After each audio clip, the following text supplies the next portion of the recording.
Buenas noches. En el día de hoy vamos a socializar la NIC 20 y la NIF 14 em, con mi compañero Omar Robles y quien les habla Dora Alonso en la materia de modelo de regulación contable internacional de la maestría de contabilidad y finanzas. Bueno, en cuanto a la NIC 20, normas relativas de las cuentas de resultados, vamos a tener en cuenta en esta sesión el objetivo y el alcance de la NIC 20, los conceptos generales de las subvenciones, el reconocimiento de las subvenciones, la medición de las subvenciones y la revelación de las subvenciones. En la NIC 20, este es un resumen que vamos a ir explicando a medida que vamos avanzando, el alcance, el reconocimiento, las subvenciones y la información a revelar. El alcance. Esta norma trata sobre la contabilización e información a revelar acerca de las subvenciones del gobierno, así como de la información a revelar sobre otras formas de ayudas gubernamentales. Los problemas especiales que aparecen en la contabilización de las subvenciones del gobierno dentro de los estados financieros que reflejan los efectos en cambios de los precios e información complementaria de similar naturaleza.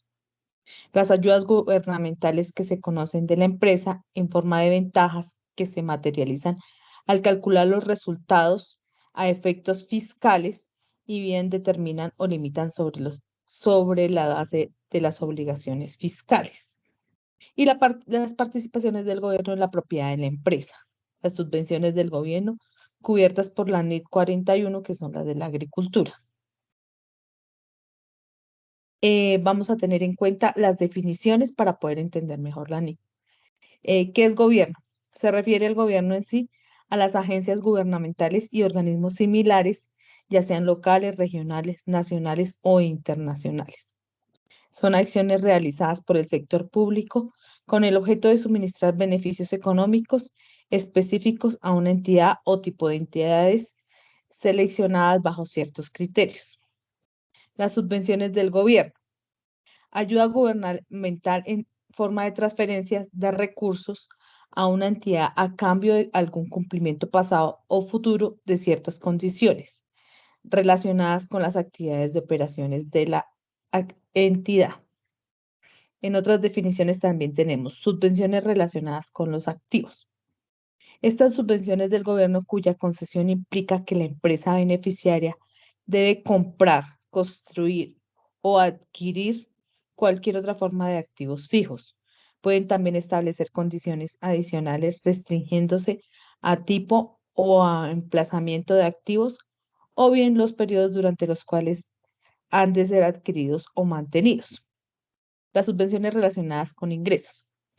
Son subvenciones del gobierno distintas a aquellas que se relacionan con los activos.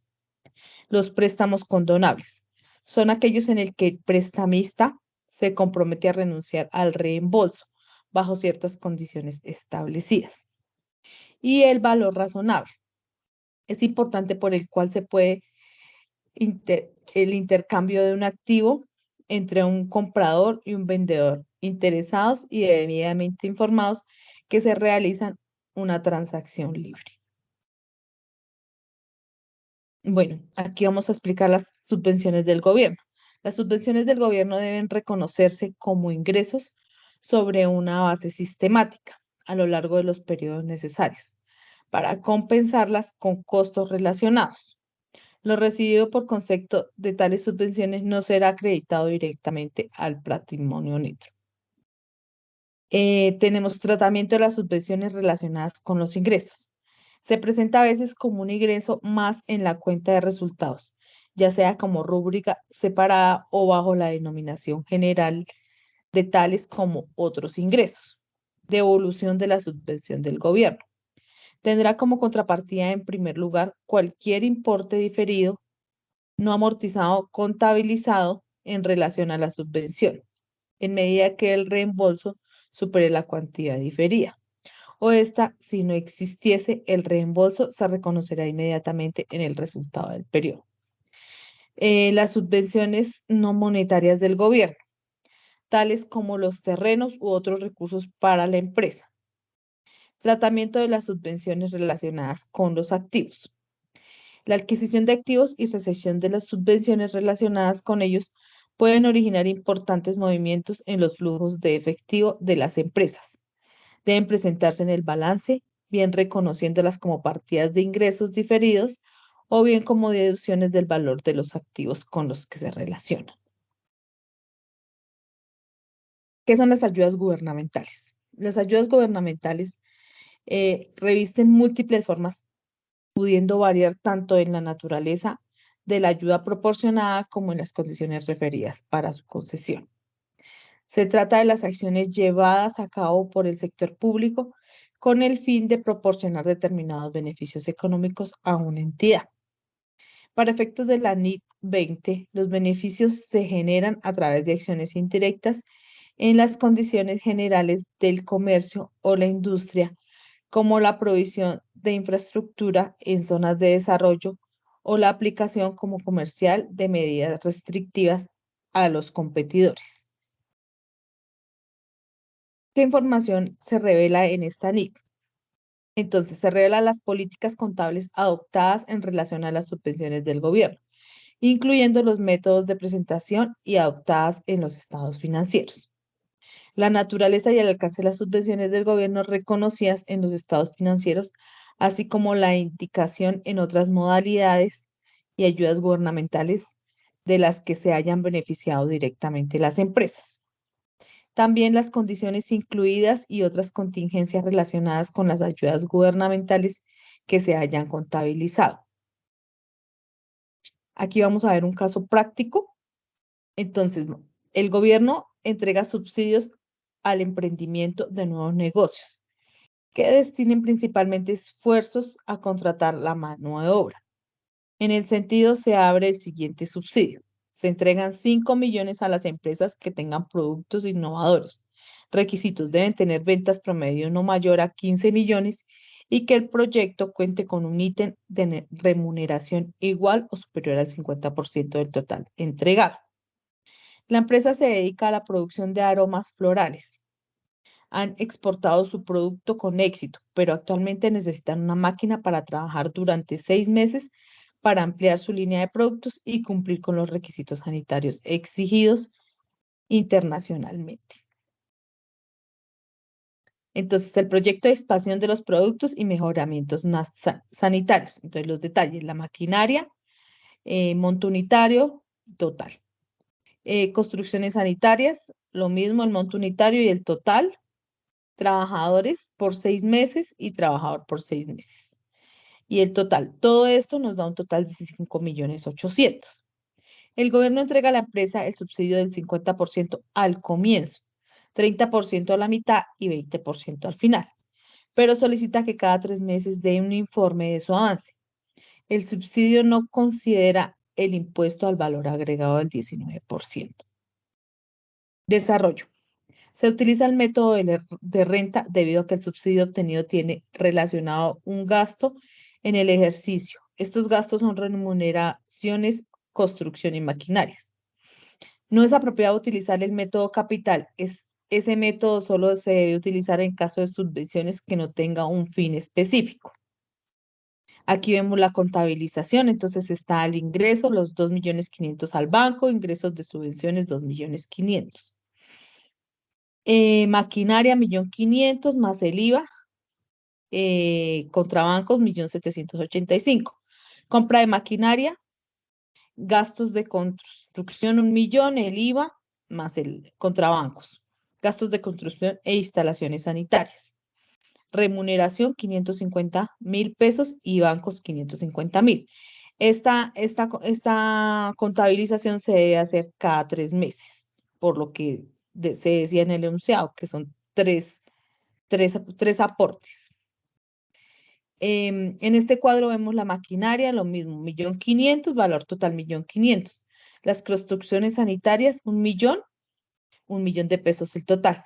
Trabajadores, 250.000, valor unitario, 1.500.000 durante. Trabajadores, 300.000, 1.800.000 para un total de 5.800.000. Este es el estado y el informe de avance del proyecto. Entonces aquí vemos nuevamente la causación para el proyecto final.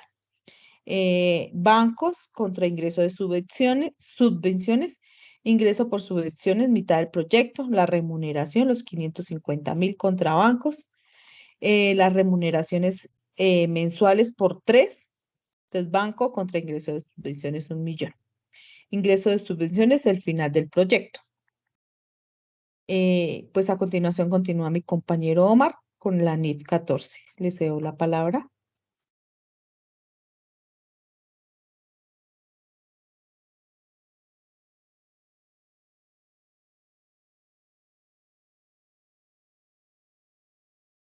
Cuentas de diferimiento de actividades reguladas. Tenemos el contenido. Vamos a revisar un glosario con términos importantes para la norma. Luego pasaremos a analizar el objetivo. De igual manera, revisaremos el alcance, el reconocimiento, medición, deterioro de valor y baja en cuentas, cómo deben continuar las políticas contables existentes, cambios en las políticas contables, interacción con otras normas, cómo esta norma se apoya de otras normas y presenta las excepciones, clasificación de los saldos, de las cuentas de diferimiento de actividades reguladas, qué información es necesario revelar y veremos algunos ejemplos en los estados financieros. Bueno, con respecto al glosario, revisaremos algunos conceptos que se relacionan mucho con la norma, como el regulador de tarifas, que es un organismo autorizado que tiene poder por la ley para regular o establecer una tarifa o un rango de tarifas que se vinculan a una empresa o una entidad. El PSGA anteriores, que significan las bases de contabilización anteriores que utilizaba la empresa antes de implementar la NIF. De igual manera, las actividades con tarifas, que son aquellas actividades que están sujetas a una regulación de tarifas. Y los primeros estados financieros conforme a las NIF, que son los estados financieros que se presentan anuales por la entidad mediante una declaración explícita y sin reservas. El objetivo de esta norma no es más que especificar los requerimientos de la información financiera para los saldos de las cuentas de diferimiento de actividades reguladas, que se producen cuando una entidad provee de bienes y servicios a los clientes cuando se utilizan precios o tarifas que están sujetos a regulación de tarifas anteriormente. Bueno, el alcance de la norma establece que se permite que una entidad aplique esta norma si y solo si se dan estas dos razones: que se realicen actividades con tarifas reguladas anteriormente y que se reconozcan importes que cumplen con los requisitos de los saldos de las cuentas de diferimiento de actividades reguladas en sus estados financieros de acuerdo a sus bases de contabilización anteriores. Reconocimiento, medición y deterioro del valor y baja en cuentas. Una entidad que tiene actividades con tarifas reguladas y que dentro del alcance de esta norma decide implementarla voluntariamente, aplicará los párrafos 10 y 12 de la NIC 8. Aquí vemos cómo la norma empieza a interactuar con otras normas respecto a sus políticas contables para el reconocimiento, medición, deterioro de valor y baja en las cuentas de los saldos de diferimientos de actividades reguladas. Continuación de políticas contables existentes. En esta sección, la norma especifica que en el momento de la aplicación inicial de esta norma, la entidad continuará aplicando sus políticas contables conforme al PSGA anteriores para el reconocimiento. Como mencionamos anteriormente, es necesario que se mantengan las bases de contabilización anteriores.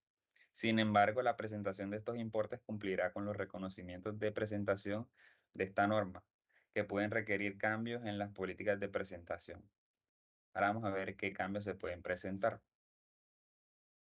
A pesar de que una entidad, según la norma, no cambiará sus políticas contables para comenzar el reconocimiento de los lados de las cuentas de diferimiento de actividades reguladas, existe una exención, la cual afirma que solo se puede cambiar sus políticas contables si este cambio origina unos estados financieros que vayan encaminados a solucionar necesidades de toma de decisiones económicas.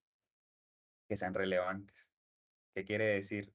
Que solo cuando los estados financieros eh, provean información que sea muy importante para los stakeholders o grupos de interés, tendrá la opción de que se cambien estas políticas. ¿Cómo interactúa con otras normas? Como ya vimos anteriormente, se relaciona con la NIC número 8 y en esta sección la norma menciona que en algunas situaciones se podría necesitar otra norma a un saldo de cuentas de diferimientos de actividades reguladas que se ha medido de acuerdo con las políticas contables de una entidad o una empresa que se establecen de acuerdo a los párrafos 11 y 2. Ya es el 10, el 11 y el 12. Podemos revisar un ejemplo, el cual menciona que una entidad puede tener actividades con tarifas reguladas en un país extranjero, en el cual las transacciones y saldos de las cuentas de diferimientos de actividades reguladas se manejan en otra moneda, pero como la información financiera del país donde se presenta la información es otra moneda diferente, hay una NIC que especifica cómo se realiza el cambio, la cual es la NIC 21, que se llama efectos de las variaciones de las tasas de cambio de la moneda extranjera. En esta norma se especifica cómo es el proceso y la presentación para los cambios necesarios para presentación de la información. ¿Qué información se debe revelar según la norma? Dice que una entidad que decide aplicar esta norma revelará información que permita a los usuarios evaluar, primero, la naturaleza y y los posibles riesgos que se puedan presentar al establecer las tarifas y los precios regulados anteriormente a los clientes por los bienes o servicios que proporcionan, y los efectos que dicha regulación de tarifas en su situación financiera, rendimiento financiero y flujo efectivo. Esto significa cómo puede ese cambio de precios afectar a la compañía, de pronto en su flujo efectivo, en el recaudo por el tema de los precios. Clasificación de los saldos de las cuentas de diferimiento de actividades reguladas. Una entidad presentará las siguientes partidas por separado en el estado de situación financiera. Ya más adelante lo vamos a ver cómo se presentan en el estado de situación financiera, pero en esta sección la norma dice que todo el total de todos los saldos de deudores de cuentas de diferimiento de actividades reguladas deben presentarse separado de los activos corrientes y los activos no corrientes. De igual manera, el total de los saldos de acreedores de cuentas de diferimiento de actividades reguladas también deben presentarse separados de los pasivos corrientes y pasivos no corrientes.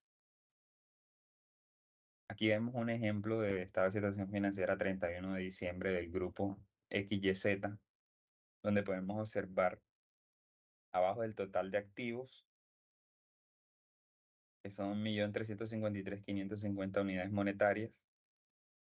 Abajo aparece saldo de deudores de cuentas de diferimiento de actividades reguladas y activo por impuesto diferido relacionado. Es una partida diferente y al final se suman las dos. No se relacionan con los activos corrientes ni con los activos no corrientes, sino que es otra partida totalmente diferente.